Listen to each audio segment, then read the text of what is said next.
Hi, welcome to the Dylan Rounds case. Today I'm going to be sharing with you an important example of misinformation from the family, despite people always criticising the YouTubers and investigators for spreading it or causing it. In addition, I'm going to share with you a little bit of audio from what the family previously said, which has not really been talked about much at all. Now, credit to Julie for, picking it out when she was watching one of Heavy D's videos to do with investigating Dylan Round's case. As a bit of context behind it, they were establishing leads and getting an understanding of Dylan and the environment. And when Heavy D was talking about, okay, so what is missing? You got the trailer, it's just the wallet, right, that hasn't been recovered. And then in the background, you can hear a faint response by the mother and the father who say, well, the gun has been found and the key fob as well. So his camper, his truck, all of his stuff's still there. Only thing missing would be his phone and his wallet, you said? Yeah, found his gun.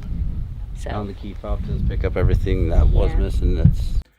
Problem is, in recent time or so, on the Find Dylan Rounds Facebook page, information has changed once again. So let me share that Facebook post with you right now and we'll break it down bit by bit, okay? So here we are. Once again, credit to Julie for allowing me to use the screenshots from the Facebook post, as I don't have a Facebook account.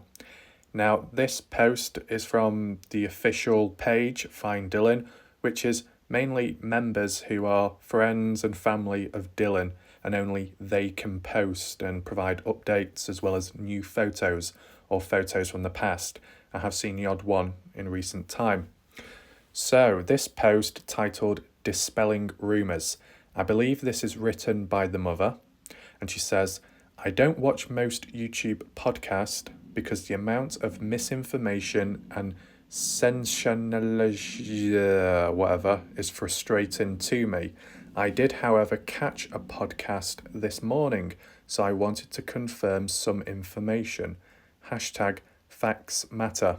Okay, so, we have seen it beforehand when it comes to the mother and maybe the father during the odd interview is they don't appreciate YouTubers, investigators, because of the way they've handled things and the ideas and theories that have come about. But at the end of the day, certain points in times, if there's a lack of information or progression, people take things into their own hands. So it's inevitable. That's what can happen at times to an extent with open-ended cases. You get what I'm saying? And even if this wasn't the case this time round, in terms of how information has come about by the family and some other people too, how things have switched and changed, you can't blame people for coming up with different ideas and alternative theories, right? So let's continue reading what the mother says, bullet point in it. The timeline states Friday, May 27th. Eyewitness, unconfirmed, sighting of Dylan in Montello. Information relayed from police to the family, but with changing stories cannot be reliable. This information comes from law enforcement. It is not the family who deemed the sightings unreliable. Okay, so that first point is very interesting because from what we originally heard, it was May 26 when Dylan was spotted in Montello, and this says the 27th. Maybe both could be true in some way. That would hint at the idea that Dylan stayed there overnight, right? But where would he stay at? Would it be at the bar where Kurt is, maybe? Kurt's trailer? Or somebody else's house, like within the neighbourhood of Montello? Why would he be stopping over? Now, from what I have heard personally in previous comments is Dylan was known to stop overnight at different places and he wouldn't return back to his farm immediately. Whether that be partying, drinking with other guys maybe, such as Kurt, it would kind of make sense. As said, this bullet point says stories cannot be reliable, and with the changing back and forth, okay. It is not the family who deemed the sightings unreliable. Right. Anyway, moving on.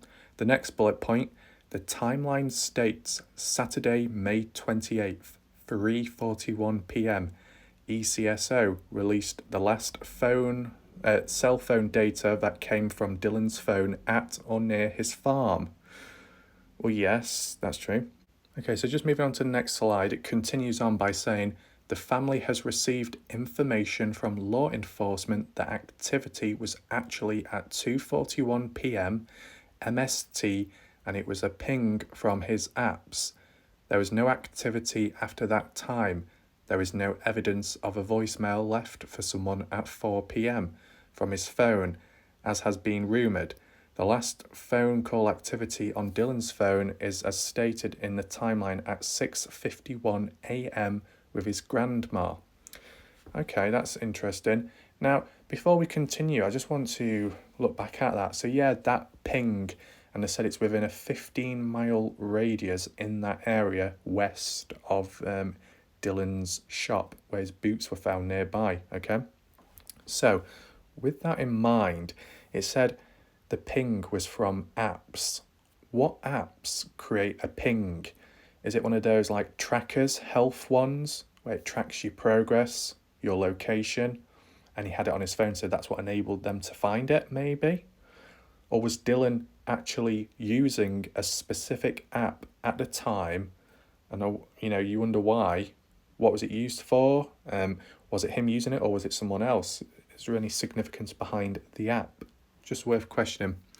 Now, in terms of the call, they're saying the last one before he went missing was with the grandma, and yet there has been talks recently that there's a guy called Sheldon or Shelton, I think Shelton, who received a final call or a voice message from Dylan, but he's unable to access it.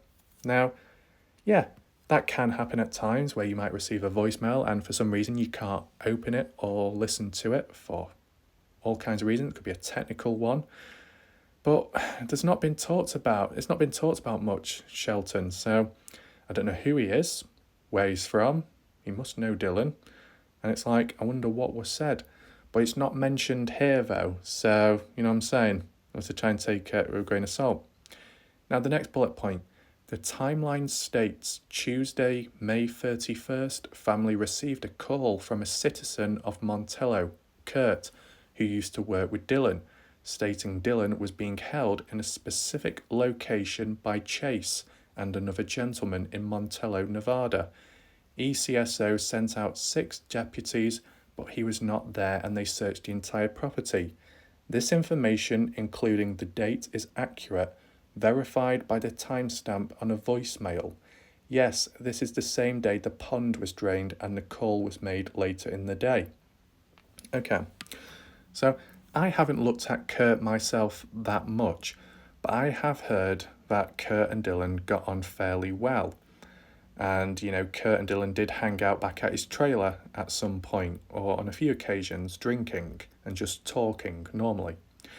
Originally, there was that gay theory in which Kurt was with Dylan in some kind of relationship, but then, in recent time, that's been dispelled. In the recent interview by the mother, it's been further reinforced that Dylan was not gay nor in a gay relationship.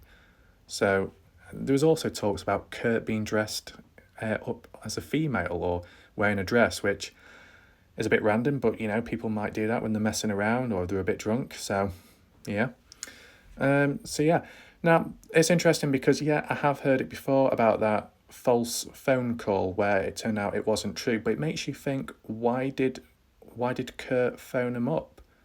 Why did he say Chase and another gentleman was in Montello holding Dylan as a hostage? Like, does Kurt not like Chase? Have they had a run-in at a certain point in time? So Kurt has it in for Chase and wanted revenge in some way? You know what I'm saying? There seems to be some kind of tension going on. So they must know each other in some way. And to be honest, it wouldn't actually surprise me because quite a few of these guys seem to know each other or at least know Dylan. So, yeah. Anyway, moving on, it says, we just go to the next slide. The next bullet point reads, I am only able to confirm information that has been released from law enforcement and they have not announced the key fob and pistol have been located. The confusion has been caused by the grandparents did bring a spare key fob, and Dylan's shotgun, thought to be missing, was located at the grandparents' home a few days later. Okay, so that would explain that. But what it does, once again, is even though when you might have family members who may know more than others and know Dylan, even they can mess it up at times and cause misinformation. Sure, it's been updated here and it clears the mess up, but at a point in time, it is misinformation. And it's just that understanding that, you can't just pick and choose and just have a go at someone or a group out there who isn't family as not being perfect, because the family themselves aren't exactly perfect either. But people seem to be selective of pointing those out and then the mistakes. You get what I'm saying? So, along with the grandparents, there has been other talks about that with the grandparents, in the sense of there's been talks that the grandparents bought Dylan the land, the farmland, behind the parents' backs. Don't know if that's true, but maybe. Makes you wonder why. Was it done secretively? Why couldn't they be honest from the start? Is it because there was already tension? Is it because the grandparents wanted Dylan to get away and escape, but to do it in a secretive way, so there's not as much tension? I don't know, it's kind of weird. But yeah, let's just move on to the next statement. I was grateful to see a number of other rumours and small town conspiracy theories cleared up, and appreciate any time I see the truth being put out there. I do not ever mind someone asking a question to see if it's true or not, as long as it's done respectfully.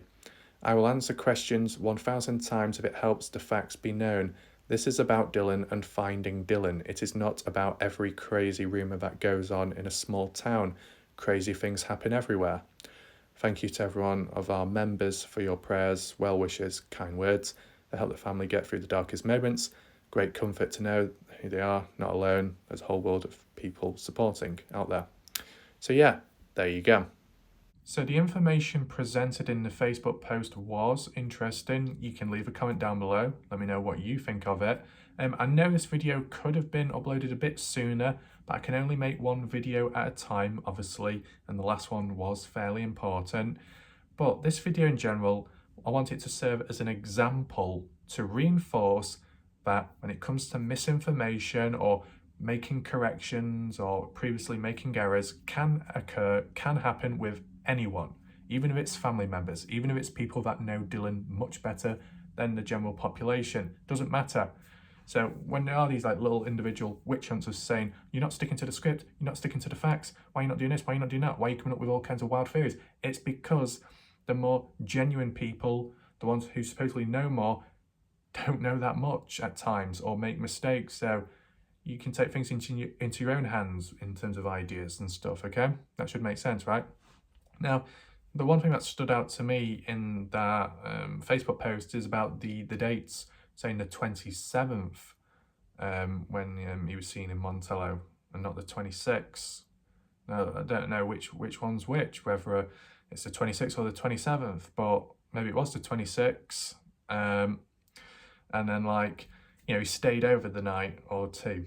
And then it could make you think, well, what happened in between then? Did he hang out with the wrong people, come across a certain situation, an argument, a conflict? So there's like a little blank spot in between the 26th to the 30th. Something happened, or maybe a chain of events occurred within that time frame. And you can only look at so much, but maybe it might be worth doing a loose video, taking it into mind that brief spell. Because like with Kenny Veach, leading up to his disappearance, it was a much shorter and tighter time frame where it was trying to understand what went down. And it was that understanding that before Kenny Veach went missing, he talked to his girlfriend, or supposed girlfriend Sharon. He also messaged his nephew saying when he gets back, he's got a gift to give to the nephew, but he never returned back. And it was the day before at 2200 hours when Kenny Veach went to the movie theatres in Las Vegas to watch some bird film with the girlfriend, and they parted after that, went their own ways, and then the next day Kenny went missing. We were able to fill in that gap at a certain point because we didn't know at the time, but then when a family member came in, informed us. So maybe at a certain point in time the same can happen again here in Dylan Brown's case.